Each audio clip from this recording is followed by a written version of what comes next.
Tara guys, tingnan natin dito yung mga tanim ni Pa. Kawawa naman. Ay! Pa! Naano so ano na ito oh. Yan, mag-aang. Oh, yung paya. Nanta. Ito yung mga tanim mo pa. Kawawa yung mga tanim mong kamuting kahoy. Ilang months na ito pa? Mga Apat. apat ng buwan ito. Ilang buwan na lang bago i-harvest yan? Mga 7 buwan. 7 buwan?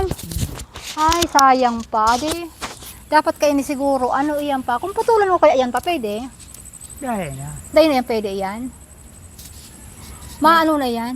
May natira pa man na nanigsaro. Yung paglao mo din ako yan. Ah, wawa naman. Anong feeling mo na ganyan yung nangyari Ay, kang siyempre maka makaano?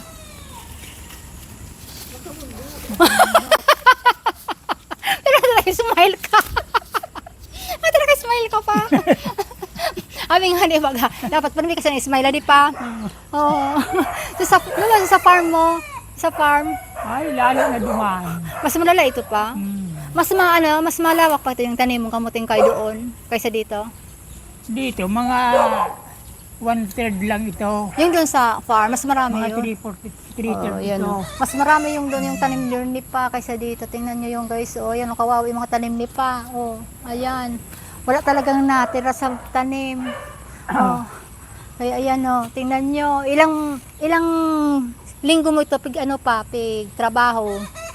May git. Ha? Mga 3 linggo. 3 linggo pinagtrabaho ni Pa tapos isang araw lang. Inano ni Iwan. Iwan talagang ito. Tingnan nyo yan oh. Lahat. Oh, nyap ano na Pa? Ano na nang ano mo nito? Habalak mo. Ang magsasaka ay talagang ganon. Ganon. Ganyan lang ang buhay, magsasaka. Bye! Oh, Kahit ako, nalugi.